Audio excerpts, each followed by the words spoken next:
चलिए एक नए इलेक्ट्रोलाइट्स के बारे में जानते हैं जिसका नाम है पोटेशियम। ठीक है ना। पोटेशियम के वैसे 4 मेजर रोल होते हैं, जिसमें एक तो है प्राइमरी इंटरसेलुलर फ्लो। ये कौन सा होता है? प्राइमरी इंटरसेलुलर पोटेशियम होता है जो कि इंटरसेलुलर में, और एक्स्ट्रासेलुलर में सोडियम पाया जाता है। इसका जो रोल है, मेन एक्शन रोल है, वो नर्वस सिस्टम, स्किन पर, स्मूथ मसल्स में, कार्डियक कंडक्शन में मेन रोल निभाता है। ये पोटेंशियल एक्शन करता है। ये मेन क्या होता है इसका? पोटेंशियल एक्शन, मतलब वहाँ पर जो नर्वस सिस्टम है प्लस वहाँ पर मतलब वहाँ का पोटेंशियल कह सकते हैं कि जस्ट लाइक वहाँ के नर्वस जो मसल्स हैं उनको एक तरह से आयंस प्रोवाइड कराता है, वो एक्टिवेट करता है वहाँ पर। ठीक है। इसका जो नॉर्मल है पोटेशियम लेवल 3.5 से 5.5 ml/लीटर होता है। ठीक है। ये जब इंटरसेलुलर में फ्लूइड में पोटेशियम इंक्रीज हो जाता है तो इसकी एक्टिविटी है वो क्या बढ़ जाती है। ठीक है।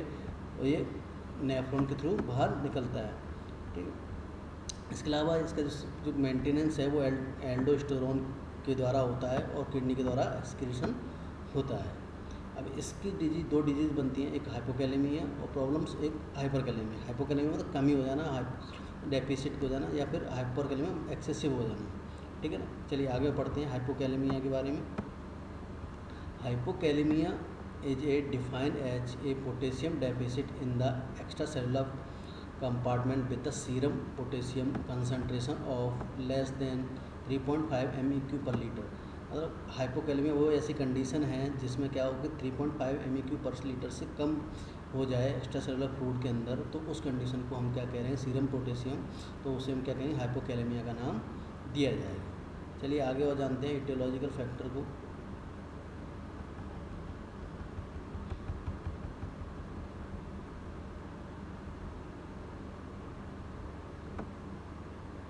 देखिए इटियोलॉजिकल फैक्टर की बात करें तो डायरिया की वजह से फ्लूइड लॉस हो रहा है, तो क्या होगा? साथ में इलेक्ट्रोलाइट्स भी लॉस होंगे, तो उस वजह से होते हैं वॉमिटिंग। सेम कंडीशन है कि जब एब्जॉर्प्शन नहीं होगा तो बॉडी के अंदर नेजो सक्शन के द्वारा भी क्या होता है? फ्लूइड को एब्जॉर्ब जो है बॉडी के अंदर उसको निकाल दिया जाता है नेजो सक्शन के थ्रू।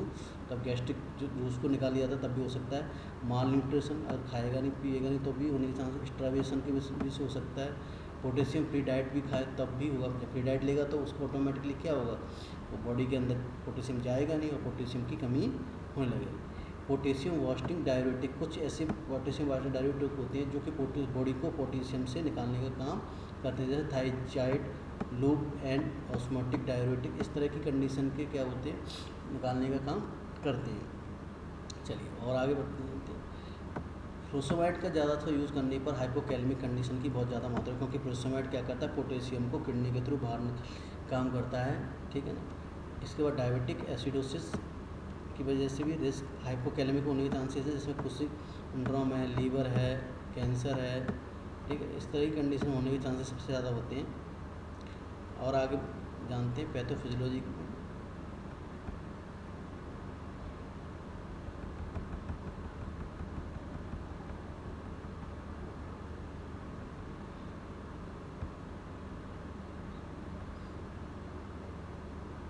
देखिए पोटेशियम लेवल कितना है वो उसके अंदर डिपेंड करता है। इन एक्स्ट्रा सेलुलर फ्लूइड के अंदर अगर रिक्वायर ग्रेटर देन रिक्वायरमेंट तो उसके अंदर क्या होगा? डिपोलराइजेशन हो जाएगा मेम्ब्रेन के अंदर। स्टिमुलेशन क्या हो जाएगा? डिपोलर। अगर ज़्यादा है तो रिक्वायरमेंट तो उसमें क्या होगा? इनिशियल एक्शन होगा पोटेंशियल में, और उसमें क्या होगा? क्लिनिकल मैनिफेस्टेशन होंगे और हाइपोकैलेमिया कंडीशन हो जाएगी। और उससे न्यूरल एक्जिटेबिलिटी बढ़ जाएगी, और न्यूरल एक्जिटेबिलिटी बढ़ने की वजह से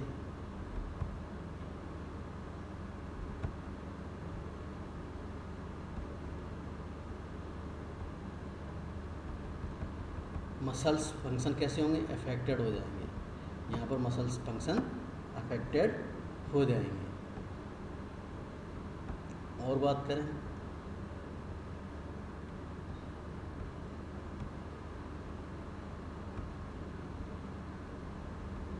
क्लिनिकल मैनिफेस्टेशन की बात करें तो क्लिनिकल मैनिफेस्टेशन क्या क्या हो सकते हैं उसके बारे में जानेंगे।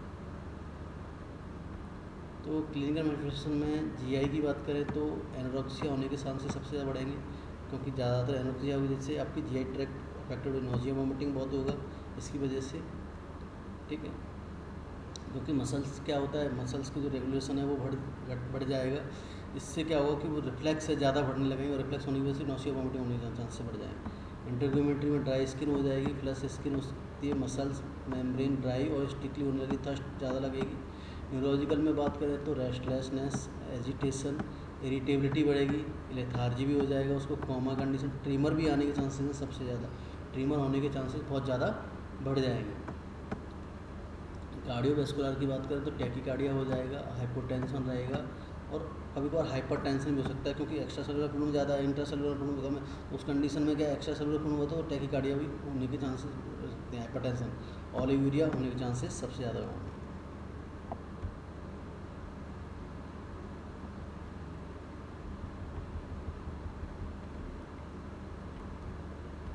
लेबोरेटरी में बात करें तो सीरम सोडियम लेवल है वो चेक कराएंगे, क्योंकि सीरम सोडियम लेवल पर ही सब कुछ डिपेंड होता है कि सोडियम लेवल बढ़ा होगा तो ऑटोमेटिकली क्या होगा, पोटेशियम लेवल डाउन होगा, और पोटेशियम लेवल बढ़ा होगा तो, क्योंकि एक दूसरे के आयंस क्या होते हैं, पोटेशियम जब ज़्यादा बढ़ता है तो पोटेशियम की मात्रा कम होती है, ये सेमी जो आपका है वो आयंस का एक्सचेंजिंग सिस्टम होता है, ठीक है ना, इस तरह से।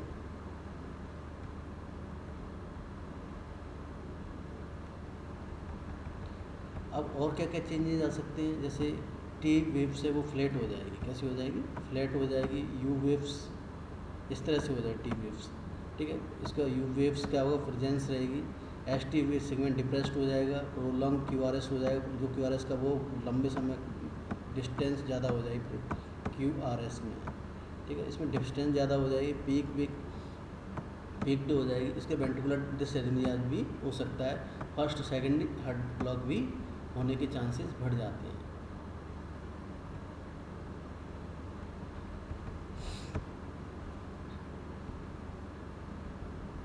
अब मेडिकल मैनेजमेंट की बात करें तो क्या क्या करना पड़ेगा हमें, तो मेडिकल मैनेजमेंट में एक तो उसका कॉज पता लगाएंगे, किसके कारण से वो पोटेशियम लॉस हो रहा है, उस कॉज का पता लगाएं। उसके बाद में पूरे कार्डियक पर मॉनिटर रखेंगे, क्योंकि पोटेशियम लेवल घटने की वजह से कार्डियक पर सीधा इफेक्ट पड़ा है, वो कंडक्शन में हेल्प करता है। ओरल पोटेशियम रिप्लेसमेंट थेरेपी अपनाएंगे, जिससे क्या होगा, उसको प्रिस्क्राइब करेंगे कितना है, मतलब उसको प्रिस्क्राइब करेंगे और देंगे कि सोडियम लेवल उसको बढ़ा सके, और एक्सेसिव मात्रा में नहीं देना चाहिए, जिससे क्या हो सकता है हार्ट का जो कंडक्शन सिस्टम है वो भी बढ़ सकता है। इसलिए अगर गैस्ट्रिक इरिटेशन कर रहा है म्यूकस मेम्ब्रेन तो हमें क्या करें, ड्रग को वाटर के साथ में या फिर मील्स के साथ में लेना चाहिए। पोटेशियम क्लोराइड भी इंट्रावेनसली हम उसको दे सकते हैं, ठीक है। इसके लिए पोटेशियम आई पुश भी कर सकते हैं, पर लेकिन हमें देखना चाहिए कार्डियक अरेस्ट ना पड़े उसको, ठीक है ना। इसके अलावा हम 10 से 20 mg हमारा डायरेक्ट के हिसाब से हम उसको हार्ट मॉनिटर करना चाहिए, और उसको ड्रिप चढ़ाते रहना चाहिए और हार्ट को मॉनिटर करते रहना चाहिए। हाई कंसेंट में पोटेशियम क्या कर सकता है, हार्ट को इरिटेट कर सकता है, ठीक है। इसके अलावा पोटेशियम डेफिसिट होने पर कुछ समय लगता है सही होने के लिए, उसको टाइम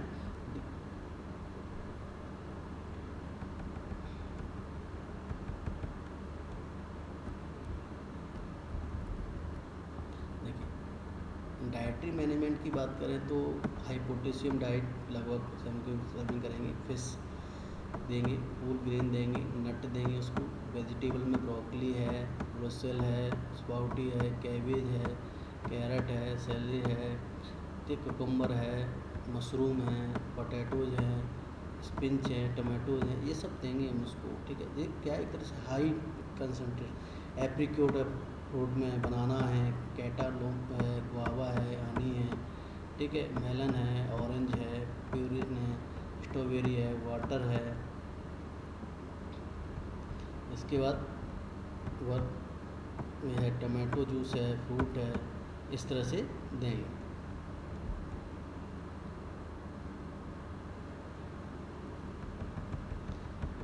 अगर लो पोटेशियम डाइट चाहिए लगभग इतनी अप्रॉक्सिमेट 3 mg पर सर्विंग चाहिए, तो उसमें हम लोग क्या कर सकते हैं, कॉर्न को यूज़ कर सकते हैं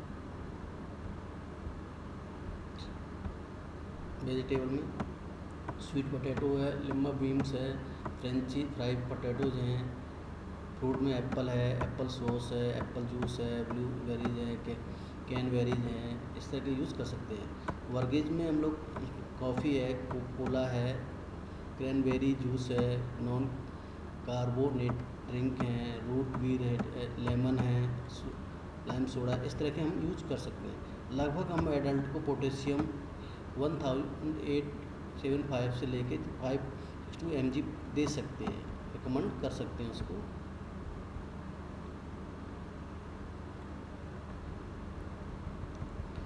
अब देखिए इसमें नर्सिंग डायग्नोसिस की हम बात करें, कौन कौन सी नर्सिंग डायग्नोसिस हो सकते हैं। एक तो देखिए हाइपोकैलेमिक कंडीशन है, तो हम लोग किसके कारण से वॉमिटिंग, डायरिया, कुशिंग सिंड्रोम या डिक्रीज इनटेक की वजह से हाइपोकैलेमिक।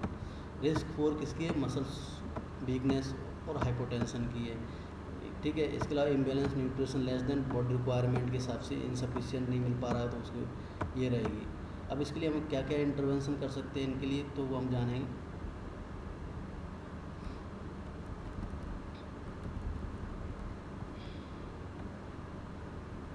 देखिए एक तो हार्ट को मॉनिटर रखना, रिदम क्या चल रहा है, क्योंकि सीधा हार्ट पर इफेक्ट पड़ता है, मॉनिटर। इसके अलावा डिजिटलाइजेशन देखेंगे कि उसके हाइपोकैलेमिक कंडीशन में क्या इंक्रीज है, वो पूरी तरह से क्लोजली इसको देखेंगे, टॉक्सिसिटी तो नहीं होगी पोटेशियम की वजह से, वो भी हम पता रखेंगे।